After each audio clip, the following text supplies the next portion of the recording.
So thank you again, and thank you for everybody who's joining us live on the stream. Today's event is being streamed by VII Insider, a partnership with the VII Foundation, as well as PhotoWings. So thank you very much for providing the stream for us and for joining us. My name is Nao Mogopa. I'm an artist, a writer, and a speaker, and I identify as a born free. I was technically born in '93, so anyways. My job today is to facilitate this conversation. And the word facilitation comes from the French facile, and that means easy. So my job today is just to make it easy. That's all I'm trying to do and achieve today. On stage with me, I have the artist and the curators of today's exhibition, Nao Ntsoma, an award-winning photographer, educator, and creative consultant.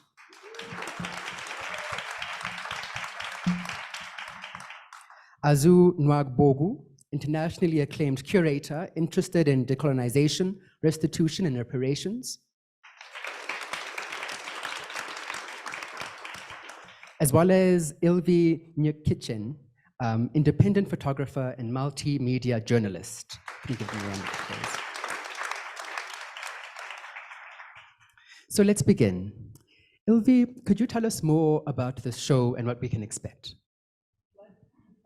I think so. There's a mic there as well. Hello, everyone. Like this. Does that sound okay, or is it off? It's okay. I'm gonna do this from a piece of paper, if you don't mind, because I want to make sure that I explain well why I started this project and how it all came about. I'm really delighted, first of all, to be here, thanks to the Apartheid Museum and of course to VII Insider and for everyone that's watching from home. And I'm very happy that this event brings us all together. I'm a bit sad about the traffic situation. I have been getting a lot of messages from people who are running a bit late, but we'll see them come in. In the last 18 years, I've worked as a photojournalist and documentary maker for international media all around the world. And from those 18 years, I spent 17 years working on stories about the born frees. I used to live in South Africa, in Johannesburg, and that's when I started 17 years ago. This journey, oh, can we turn the lights off? Thank you. This journey became a book, 2 documentaries, publications around the world, and luckily also in South Africa, and a traveling exhibition, which now is presented right here. The stories started dialogues, and I really hope that today this panel discussion will create a dialogue too. We discussed to turn this light off. Should I, or are we good? You can see it, right? We're all good, okay. The born frees are now young adults for whom racial segregation on paper, but it's been mentioned before, is a thing of the past. But many of the effects of the structural segregation that were implemented during apartheid still persist today. There are 2 main reasons why I started photographing the born free generation. The first is that in 2007, I got the opportunity to do a photography internship at the Star newspaper right here in Johannesburg. That's actually where I met Neo. Every assignment I went on for the Star newspaper had young people at the forefront everywhere. At demonstrations, celebrations, at protests, the youth was always there. And this struck my attention, and I realized I wanted to start photographing them. The second reason I started focusing on the born frees is very personal, and before we start the panel, I would like to share this with you. I am actually of Chinese descent, which you won't be able to tell, I guess. Very tall as well. My grandfather was Chinese, born in Indonesia around the year 1900, during Dutch colonial rule. And racism was rife against the Chinese. They were seen as second-class citizens by the Dutch East India Company. They were always seen as the other. Assimilation was encouraged by the Dutch rulers, and my family felt blending in was crucial. They even changed their name to make it look less Chinese. They made it one word, even though Njiokiktjien was 3 separate names, Njiokiktjien, which makes it sound a lot more Chinese, I guess. My Chinese grandfather, here in the middle, at the age of 10, was sent to the Netherlands with his siblings, without their parents, on a boat for 3 months, to live with an unknown host family in an unknown country. He never saw his mother again. She died after 20 years and they never reconnected. They were, when they arrived in the Netherlands, one of the first immigrant families in their region, where they were again the other. My grandfather's mantra from that moment on was blending in, trying harder, not ever speaking about his past or his identity again. That's me and my granddad and grandma. The silence surrounding their experiences with racism and war echoes through the generations, leaving wounds that persist even in my 3rd generation experience. And I don't even understand how. This history, though complex, has left me puzzled about the lasting impact of intergenerational trauma. This backstory, this history, became one of the driving forces behind all my work, not just Born Free. It has always pulled me towards stories about belonging, racism, and equity, and identity, because it takes a while to understand where you came from if no one ever spoke about it. It also became the starting point of the Born Free stories. How do you photograph the transition from apartheid to a multiracial democracy seen through the eyes of the youth? I wanted to make sure to reflect all the different voices from different socioeconomic and cultural backgrounds throughout the country. Over the years, I researched the youth, their history, and the policies of the government intensively. It was the first project I did that actually became a collaboration between myself and the protagonist, because I asked them, in which ways have you been photographed already? What are the stereotypes? And how can I try to steer away from that? And they were my biggest advisors. The Born Frees allowed me in on this very intimate, on very intimate, funny moments, on important steps in their lives, but also on other things like the unfairness of not being able to find a job. Many of the Born Frees are here now. So please, in the end, we'll get you all up on stage, but I'm very happy you're all here. I'm very honored. One of them actually flew in, so it's really amazing to see you all here. And in the end, we'll make sure also when the others are arriving to be here on stage together. 2 of them, Nina and Zinhle, will perform their beautiful music for you after the panel. I really want to thank the Apartheid Museum, Emilia Potenza, and everyone involved here for hosting this exhibition, the Dutch Embassy and Canon for making it all possible, and of course also the Nelson Mandela Foundation, where it will move to next. And of course to Neo and Azu, who really worked hard on curating this show. But above all, I want to thank the Born Frees, because over the course of nearly 2 decades, you guys let me in and get so super close with my camera. It would not have been possible without that. Thank you.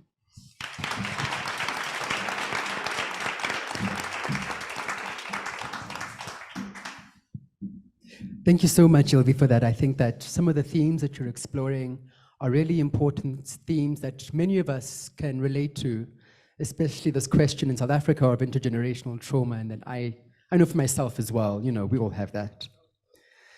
Now, As a curator, what were some of your intentions going into the project? Thank you for that question.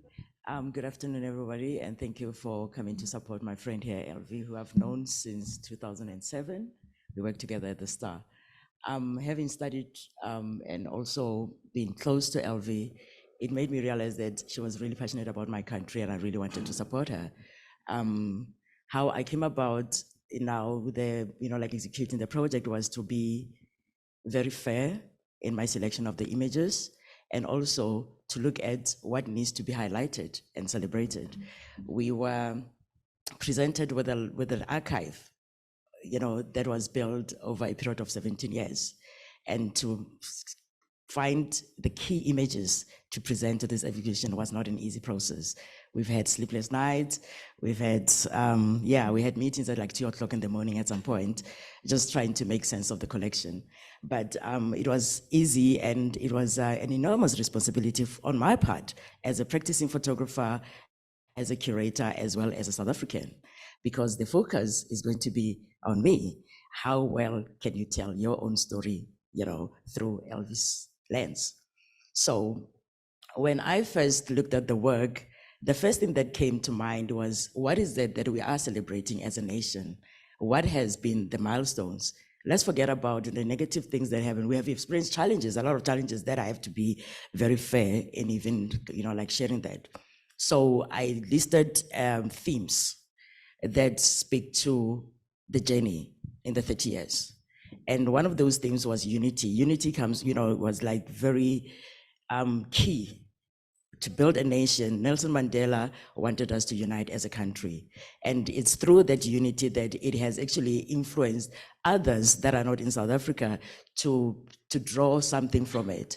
So the listing of the themes was really encouraged by Nelson Mandela, is like his aspirations. This is the generation that he really, really wanted to see change through, and the generation that he didn't wish them to have any reference of apartheid. Everything was done so meticulously by the team. I wasn't just the only one that was in that process. Ilvy was key into that because she's the one who had an intimate relationship with the protagonist. I wasn't in a position to speak on their behalf, as I am not a born free. However, my experiences growing up in South Africa has shaped how I look at things, because the born frees, I've had the privilege to witness their birth. I've had the privilege to witness their growth. How they responded to change. It's more of a personal, of my personal opinion. It could not be their opinion, because hence I say, like, this story is bigger than us that are sitting here, excluding my colleague here. He's born free. I cannot be an advocate for his troubles, his challenges, but I can also be a part of the growth, the development, the support that he requires from my generation. International, like the intergenerational dialogue, it's key in these processes. Hence, we are here now, and I would have loved to see more of that generation here. I don't see a lot of them, but this is their story, and I really want them to, I would wish for them to lead the conversations. Thank you.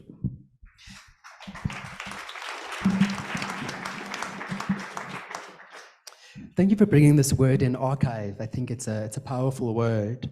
And I think it really kind of speaks to the kinds of memory work that, especially the foundation is doing with Rizia. But moreover, also for honoring, I think there's a way that we've come to understand human beings as being capable of archive themselves. And in this work, there's a powerful way that you're honoring human archives as well. And I think that's really special. Coming to you, Azu, why is this show important? Well, thank you. It's a great question. The conversation that we've had leading up to this exhibition really dealt with a lot of ethical issues that are important in telling stories, right? And the curator and as someone who is interested in images, you talk about the word archive. The archive is something I feel that is alive, right? That is organic and living. And there's the historical archive that we have to navigate, and there's the living archive that we make. And Ilvy over the last 2 decades, nearly 2 decades, has produced this living archive. And for me, it was important to think about what the utopia that we're all aspiring to looks like, right? And if we're trying to create a better world, what does that vision future look like? When you have an artist who's worked for about 20 years, developing, patiently telling a very important story. And very significantly, it's not a personal story, it's a collaborative, it's not a voyeuristic story, it's not the problem that we, in my work as a curator, have always fought against, this sort of external piloting gaze that exoticizes the other. This is a really powerful collaboration between a storyteller and not even the subjects, but the collaborators who are part of this narrative. So I think it's important for me. It was important for me as well because, I don't know, 10 years ago, 8 years ago, something like that, Nyada put me to mentor her as a curator in a curatorial journey. And so this just all came full circle in a way. So this idea of me supporting this project from this sort of more broader historical perspective became quite necessary and quite easy to do. Thank you. I think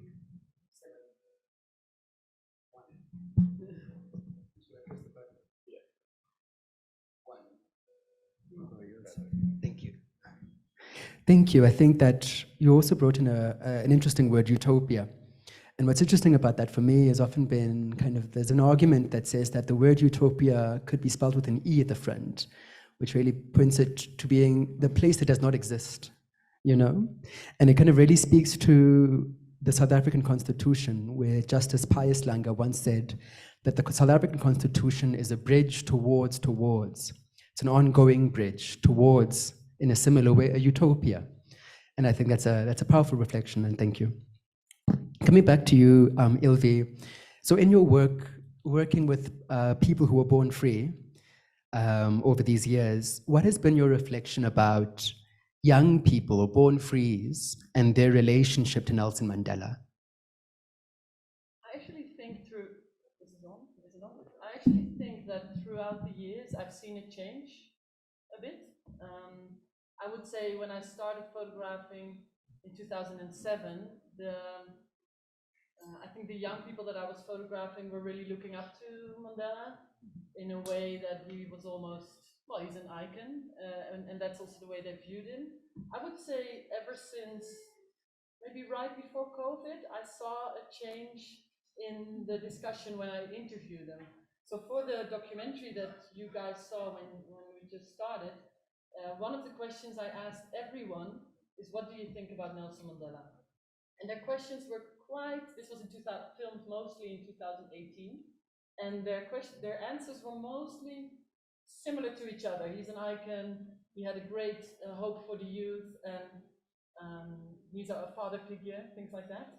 And recently I did stories around the last elections, and I asked everyone the same question, and I saw it change.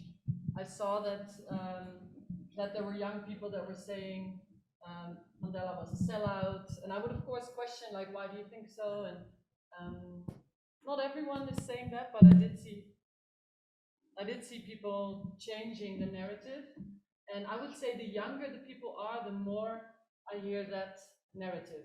But this was also in the time of the elections, so it was a bit more tense. Maybe if I would ask again now, it would be a different answer again. So I've seen it fluctuate throughout the years. It's interesting. It's very interesting. I have a note for you that if you press the button, apparently it should work now. Oh, fantastic. Thank you. Hello? Oh, so nice. I think that's interesting. When I think about 2007, I was in grade 7. So I'm trying to think back now what my views of Nelson Mandela were, and I think they'll be consistent. I think at 7, I didn't necessarily have, I think I very much accepted what was given to me by Nelson Mandela. I didn't necessarily have my own relationship with him, Yeah, thank you for that. Coming back to you now, can we, and I'm hoping you'll jump in here, Zoo, but can we explore some of the ethical considerations involved in producing this show? Here we have a Dutch woman telling the story of South African-born frees. How do we make sense of that? As a Dutch woman, I wouldn't even say, Ilvy has lived in South Africa. I mean, for somebody who with an in-depth understanding of South Africa, for me, it was no-brainer for me to be involved in this project, right? Because I wasn't expecting anything but fairness in her approach to the work. So that question is actually very important because this is it's very topical. It has been debated in very serious platforms, including this one. I hope that it will spark that debate about who's supposed to tell whose story, you know. And the story, we live in a very global society, and it's for my country in, you know, like in particular, we needed somebody else's perspective about us to draw from, you know, like somebody who will come here and pinpoint our, you know, like maybe issues that they can never be repeated, what we need to change, how we need to improve through the pictures. She cannot be an advocate for our stories. However, how she responds to our society will be very key on how we can move forward as a nation. You know, so I think what we can do is just to encourage others to participate in this journey. This journey is very complex. It's one of like a lot of contradictions. It's very complex, cannot be handled by just one society. So having Ilvy here showing us in pictures how we have traveled this journey, I think it's something to draw from. It's something to help us introspect how we can actually improve what needs to be improved, embrace what we have achieved.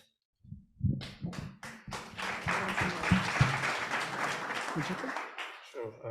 I think there are a number of very important ethical, maybe even moral considerations. First thing is, you know, when you make work that is compelling and it's convincing, as we see in the exhibition, it takes passion. It takes, it's not an assignment. We haven't done this work over 17 years on assignment from, I don't know what, New York Times or something. But this is really a story that is, driven by a deep personal history that I think Ilvy has hinted to in her own family background. And I think those deep convictions are reflected in the way the story is told. And the story of the Born Free that you see in the exhibition is so deeply resonant within those who feel ordered. And I think the fact of the collaborative approach with this, you know, story that isn't voyeuristic, that is made, given a voice, if you like, to the collaborators is a very big part of the story. I think, you know, to deny the photographer is also to deny the voice of its subjects, of the collaborators who made the story with it. And I think that's a very big thing. And I think, you know, we have to be very wary of this sort of liberal fascism or leftist fascism, where if we do not sort of bring logic and intellect into it, we're going to have a situation where we're going to say, well, we need farmers to photograph farmers and teachers to photograph teachers, because it's not going to make sense anymore. Or then we need to do genetic testing to understand who has the right to tell stories. And it's not funny at all, because I find that it's one of the problems that we have, where we've stopped trusting our own instincts and our own intellect. You know, we allow others to think for us. And this sort of, you know, yes, no, that is decisions that are made by people like the policeman, if you like, who are not looking, is a problem. You know, we live art, visual culture is the sole reserve of the individual, and you are better off by exposing yourself, seeing shows, seeing exhibitions, reading about art history, and then you grow your consciousness, you grow your knowledge about it. And so if someone sits on a chair saying yes, no, based on limited facts without actually looking, that's abysmal and it's a disgrace. So I think, you know, when intellectuals abdicate responsibility, and we stop looking, and we stop thinking, we stop engaging with, the work, and it's a real problem. I think then you give that gap, and that gap is going to be, absorbed by the more dangerous forces, and it's a very big thing to be aware of. No, thank you for that.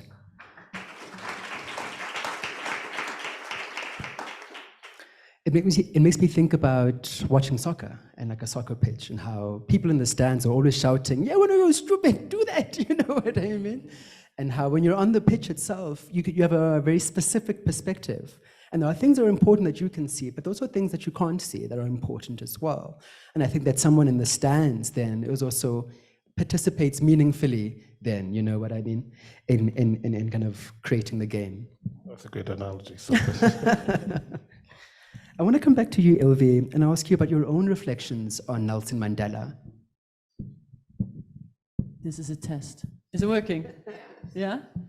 So, actually, in 2007, when I worked for the Star, before actually starting to work at the Star, I had studied in then called Grahamstown, now Makanda, in 2004, which was exactly 10 years after him becoming a president. And to me, he's a total icon. Growing up in the Netherlands, when he walked out of prison, when he became president, I was exactly 10 years old. So you can all do the math. I'm turning 40 in a couple of weeks. Anyways, long story short, I remember that. And I was only 10 years old, and I remember those videos. And from that moment on, he was an icon to me. I read the book, I saw a lot of the movies. And then over the course of the years, actually in 2007, I had to photograph him for the Star. And it was a press conference. And I got the shittiest images anyone will ever take, because I was basically just waving, like, hi, and then I nearly forgot to take images. I have one, it's in the show, but the rest was all blurry. But what I noticed in the years that came after, up to the last elections, is that what I realized is that for the young people, in all his beautiful speeches, of course, a lot of pressure was put on them. When I interviewed the Born Frees throughout the years, that was the one thing that was also coming back. It was a very positive view of him, but also they said things like, well, we have the feeling we have to make things work, even though around us things are not working. So I think the pressure he put on, as a positive person as he is, was a lot for some Born Frees, I think, yeah. Thank you. I think that very much matches in my own reflections on Mandela, I think, and the relationship with young people, right? I think, like you're saying, so Nelson Mandela gets positioned as a savior, and young people don't feel saved. Like the documentary was showing, there's problems in the job market and education, there's crises in gender-based violence and so many other areas. And so there's like a discord, you know what I mean, in trying to accept Nelson Mandela for everything that he did while still living the life that you need to live, you know? I want to ask you a similar question now. When young people rubbish Nelson Mandela, how do you respond? As, I've had stories of people like just, if you may allow me to use this word, rubbishing the legacy that Nelson Mandela fought so hard to leave us. It's disheartening because they don't have the experience that I've had, you know. So I think my generation, they respond differently to Nelson Mandela's legacy because we have been very privileged to have lived in apartheid and to have experienced the democratic South Africa. So we can tell there's a clear distinction between the two. There were points where we could not even go and present our works in overseas countries, you know, because just simply for being a South African and being Black, there were a lot of restrictions, and the democratic dispensation, which we credit our icon, Nelson Mandela, for, it has opened up spaces for us. Maybe if you haven't really longed for something, you wouldn't really fully understand and appreciate it. My generation, can attest to how it was then, because we lived through those processes, that era. So our understanding and the respect that we have for Tata Mandela, it comes from experiences, you know, and the changes that we have witnessed in front of us and we have been a part of. So it really breaks my heart. If you want my honest answer, it really breaks my heart I hear for you. them not to say that. Can I add something to that? During the interviews, especially the video ones, in the video I interviewed 25 born frees for about an hour and a half each. And I wasn't talking a whole lot. I was asking questions, and then when they were answering, I was just nodding, because otherwise you hear my voice on the audio, right? So, but there were many times where I thought exactly this, like, do you still know? The younger people were, the more I realized some of them didn't really know or could not feel the way it was before. And I would also ask them, can you describe what you think your parents lived through? And a lot of them couldn't. And then I would ask them, which is a difficult question when you ask someone, why do you not know more about it? Because it's difficult to answer, why do you not know something, right? But I drew the conclusion, but as a journalist, I don't like to draw conclusions. I really had the feeling, after speaking to so many born frees, that the school system also maybe at certain ages didn't talk a whole lot yet about what apartheid was like. And then Lwando, who was seen in the video, who said he went to study at Stellenbosch and that he was so afraid to see all these white people, he explained to me that his parents also didn't like to talk about apartheid times because it was such a big trauma. Kind of like my grandfather never even explaining we're Chinese, you know, like not talking about what the past was like. So it's, in my opinion, quite sad that they don't always know the background. Just want to add that. I think that sentence, if you haven't longed for something, that really landed for me, you know, when you haven't longed for something. Can I come back to you, Azu? So overseas, the title of the work centered Nelson Mandela. I think it was Mandela's Generation of Hope. So I guess my question is about Mandela's reception overseas, but I want to kind of really make it a bit sharper by saying, so how is Mandela as a social and a political resource understood overseas? Oh, that's, you know, growing up in Lagos, Nigeria, and we had a very strong consciousness about the situation in South Africa. Nigeria would receive students from South Africa. Every Nigerian musician had a free Mandela song. It was, you had to have one, you know. If not, it was, we were, you know, it was something of national pride, if you like. Everyone took it very personally, the situation in Southern Africa at the time. And so, yeah, I feel much like everyone in my generation if I hear any sort of slight disrespect to the genius of creating this end and this transition. You know, what a lot of people do not understand, and young people need to understand, is that the journey and the process is ongoing, you know? And if you use the analogy of the Old Testament, the Bible, you have Moses never went into Canaan, right? He led them to the shores and someone else did the next journey. And so Mandela has done his part, you know? And then the next journey needs to be carried on by the next generation, the people that were around him, that learned from him. And obviously there'll be a lot of, you know, stumbles along the way, but that's part of the democratic process, learning and unlearning and shaping and carving and sculpting and evolving this, you know, this journey. But we have to be careful again of creating demagogues. You know, the cult of personality is such a problem with when you create a cult of personality, it's very difficult to find a way to think outside of that cult of personality. And Mandela was great in the sense that he never wanted a cult of personality. He was very open with his own failings as a human being. He wasn't a saint. No one walking around the earth is a saint. And so we should remember all of these things. Everyone will work out their own salvation. We all have to walk through this journey in kindness and fairness to build a more egalitarian, more fair society. Every time you have an opportunity to pull someone up, you should embrace it. Thank you as well. I think you resolved something in my mind I was struggling through in this conversation about Mandela, and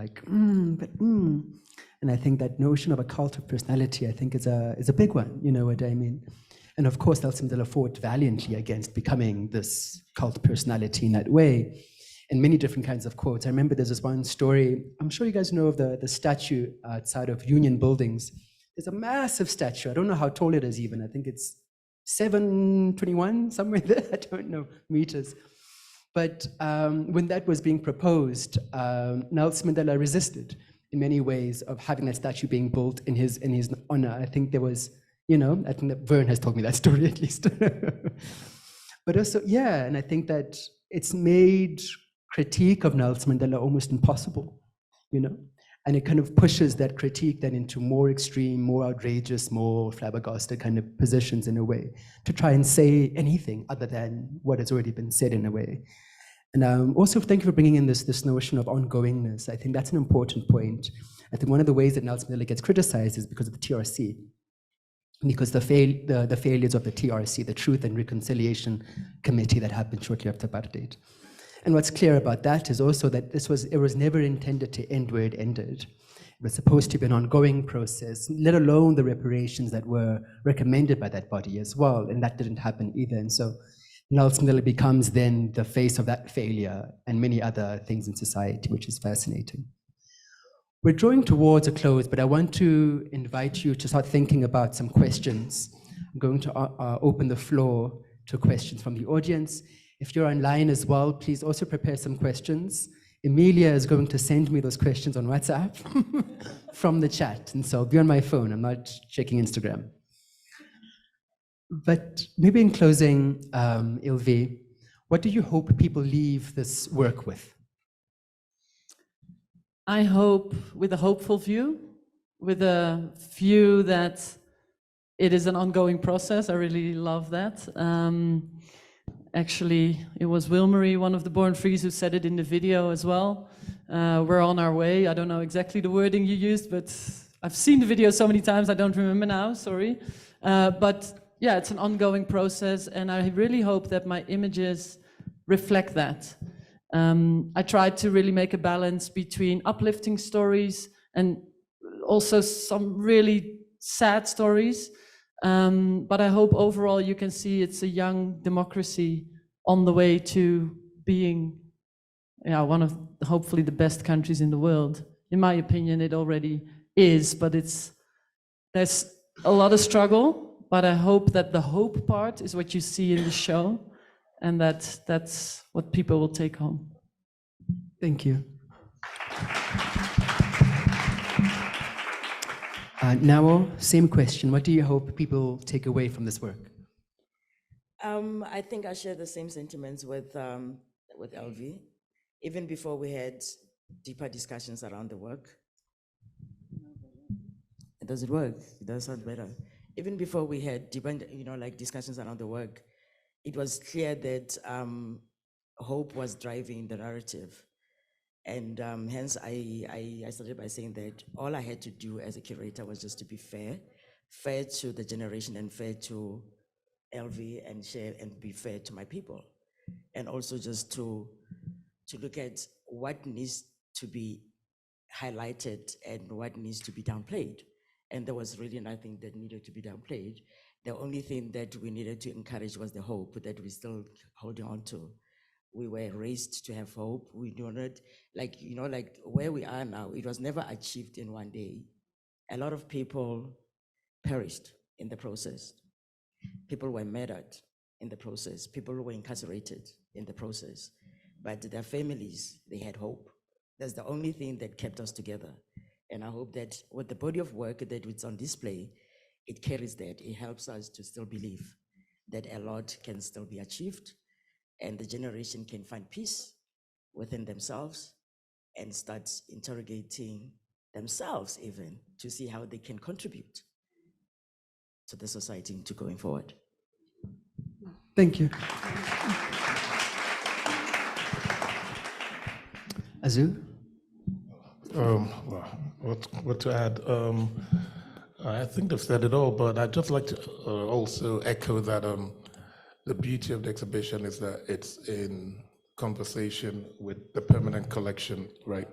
And so in a sense, it is my hope that people who come to see the exhibition feel a sense of agency, a sense that you can contribute to history by the little acts that we do every day. You know, when you have images, it's an artifact of our time. It's a little time capsule that gives us a clue as to how we lived through, say, 20 years ago, 15 years ago, 10 years ago. And so that feeling when you walk through a room, I always like that feeling of getting the sense that we're part of something bigger. So yeah, I hope, in addition to hope, I hope that people feel a sense of agency, that you can contribute to shaping and making a better country and a better world. Yeah.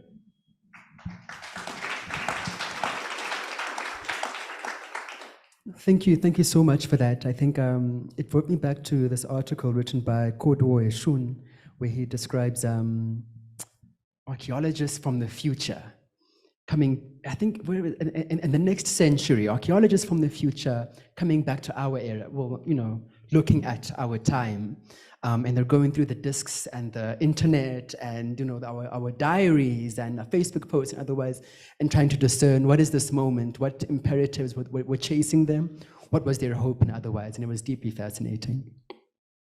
But now we're coming to the Q&A. And so if you'd like to ask a question, I'm encouraging you, please do, and do raise your hand. I think it might be best if we take questions 3 at a time. We do also have a hard stop at 4 o'clock. So I might have to pull us back a little bit. So we have our first question here, and maybe you can kick us off. Thank you. I'm fascinated by this question of hope in opposition to, I think, what we all feel is this rise of cynicism and polarization in the world. And I also bringing into the fact that a lot of that is blamed on not just social media, but also traditional media and journalists fighting in this sort of clickbait society to make things bigger and more shocking and more and spread fear in order to sell papers, in order to keep their jobs, which is a very noble goal. But do you grapple with that, and how do you balance all of those questions within your work here?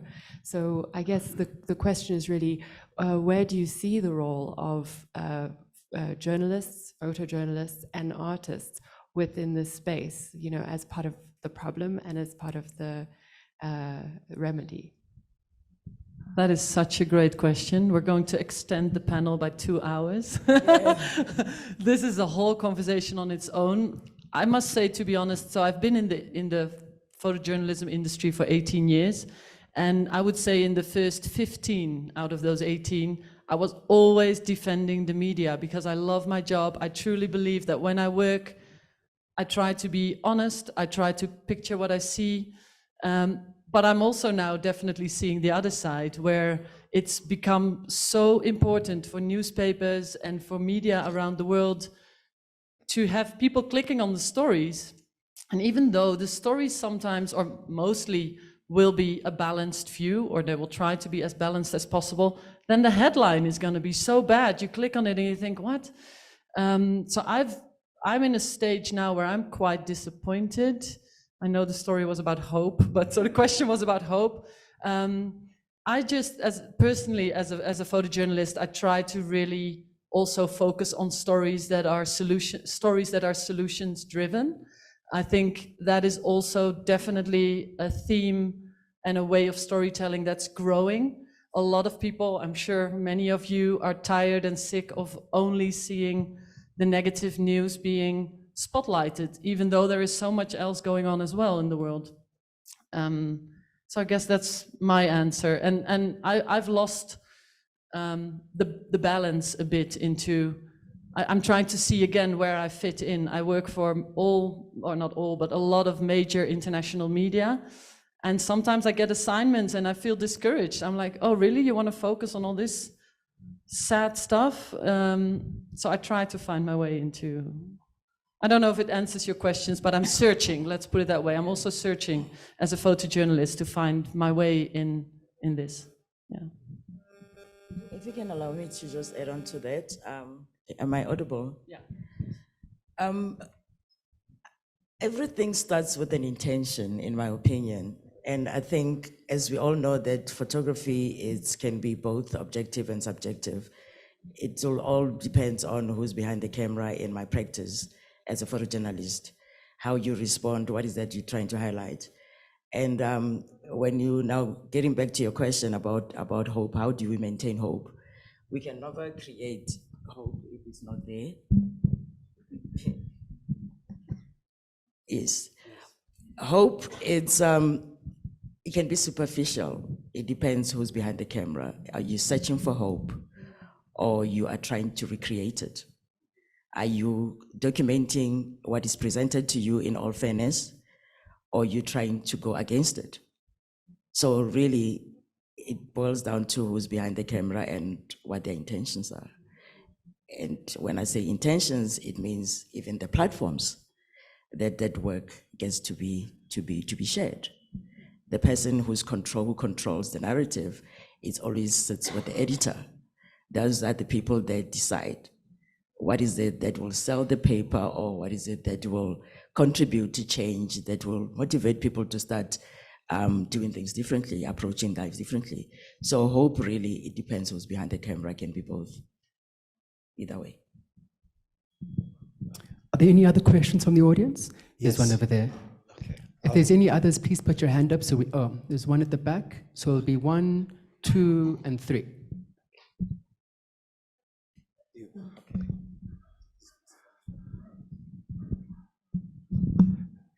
Hello. Hello to everybody that's in the building. So my name is Innocent Moreku. I was part of the documentary there. I think you guys saw me, I was in red hair. Yeah. It's a switch up now. Look at me now. So yeah, I met Ilvy in 2018, right? I was still young, still energetic, had the business mentality, confident, everything was there, right? Because I had believed that 9 to 5 pay your bills, but your dreams make you rich. And as I grew older and I started to speak more to Ilvy, I started becoming a public speaker, a trauma-informed coach, and it's been an amazing journey. However, as a young person in South Africa, we've been going through the most. There's a lot of heartbreak, there's a lot of trials and tribulations, right? And especially I can see a lot of young people in the building as well. So the documentary on its own, I definitely understand that a lot of us don't understand the ideology that Mandela had, right? But sometimes when a society is broken, it is very important not to rebel, but to heal humanity so that we can move forward. And I think that's the concept which Nelson Mandela wanted to bring into the space and into the scenery. Irregardless if you're white, black, or any type of race that you come from, humility doesn't have a color. So meeting Ilvy has been so amazing, and I had to talk, Ilvy, because you know. But I'll ask you a very subjective question, because as civil people, we always try to help everybody else. And sometimes we forget to help ourselves. So I'll ask you this question, is that through the process of the documentary and us shooting it, what have you personally learned, especially going to different environments, the rich, the poor? What have you learned personally about yourself, and how has this documentary changed you as a person? Thank you, Innocent. Yeah, that's a very... Before your answer, Thanks so much, Innocent. That's beautiful. just before your answer, Oh, sorry. I'd love to take the last 2 questions and then we can have answers, if that's okay. Oh, yeah. So we take the question and then... Yeah, Okay. and then we can do a nice wrap. I think the next person was at the back there, but we can go there first, it's fine.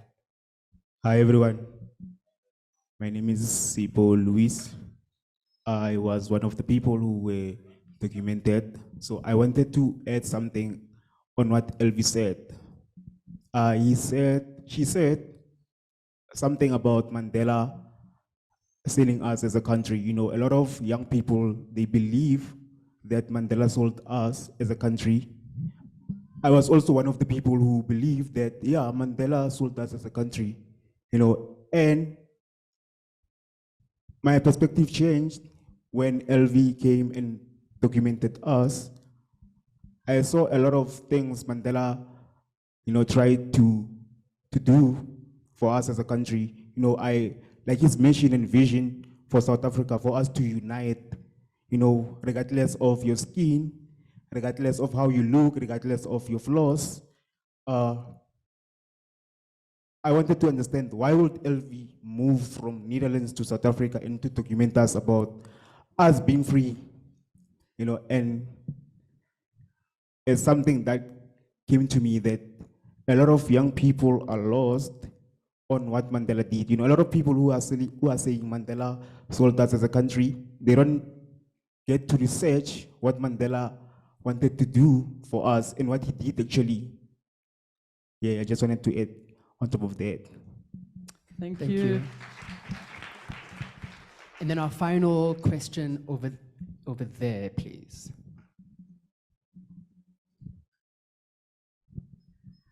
Hi, my name is Tabelo. I'm a journalist, so I'll try and be positive with my question.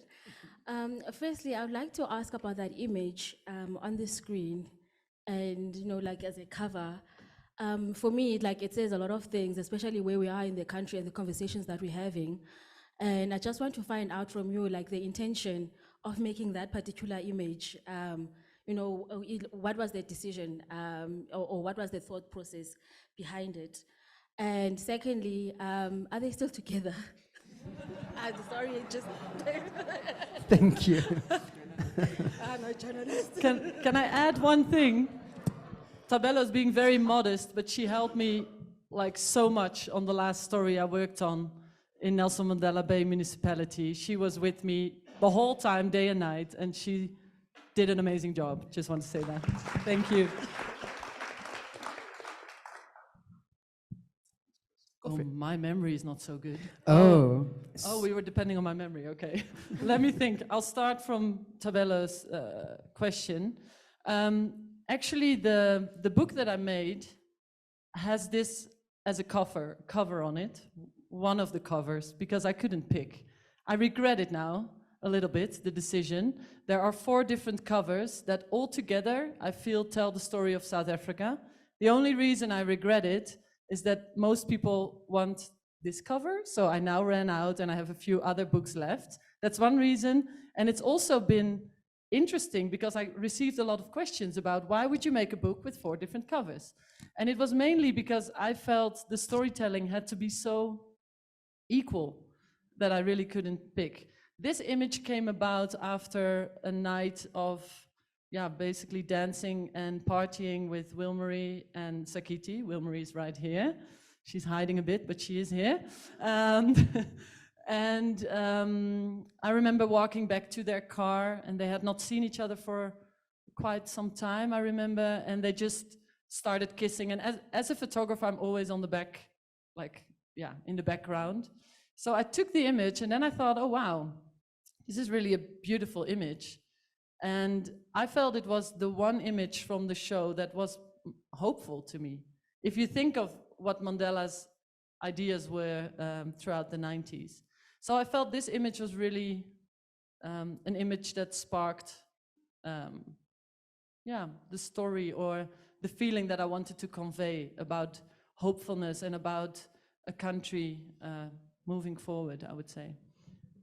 About your last question, can I share? They broke up.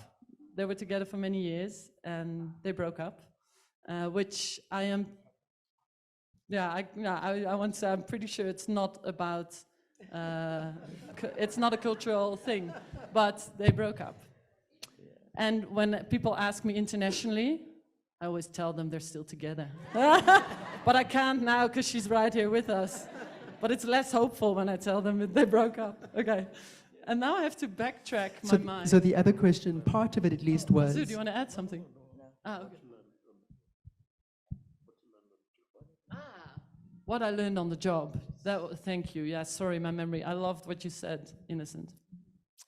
What I learned on the job mainly is that there are so many stories to tell in this country. It's never ending. And people are so welcoming.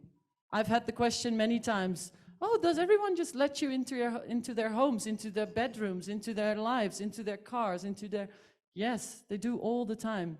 It's amazing. So many of you opened up. That made me emotional when I just said it. It does now again, because how amazing is it that you were all like, yeah, come see what I do, even if it's not something happy, and that really amazed me. So what I learned personally is to also be more open. I actually learned so much in 17 years of opening up more to the people around me even. So I think personally, this project gave me so much growth, and it's really because of all of you. Thank you.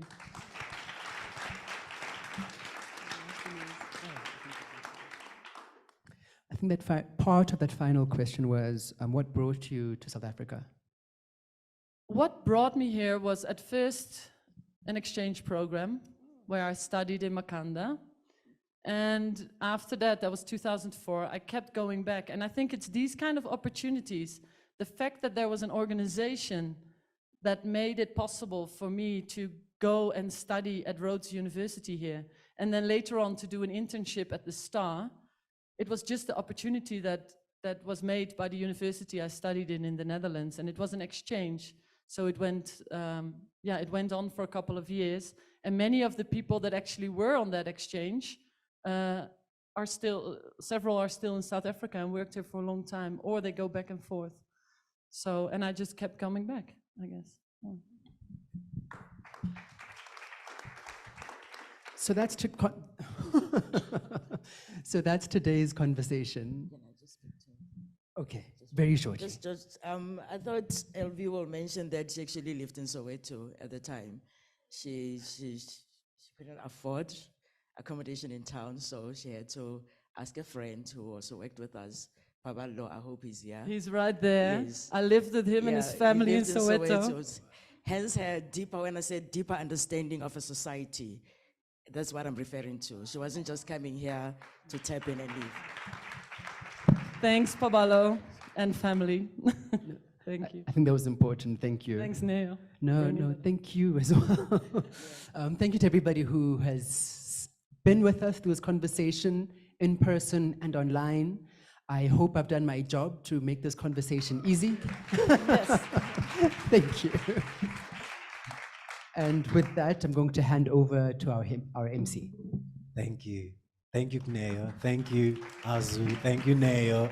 Thank you, Ilvy. Thank you very much. Wow, that was amazing. Thank you. And thank you all for your patience and your questions and how sensitive you've been as we've been preview to this conversation. Thank you very much.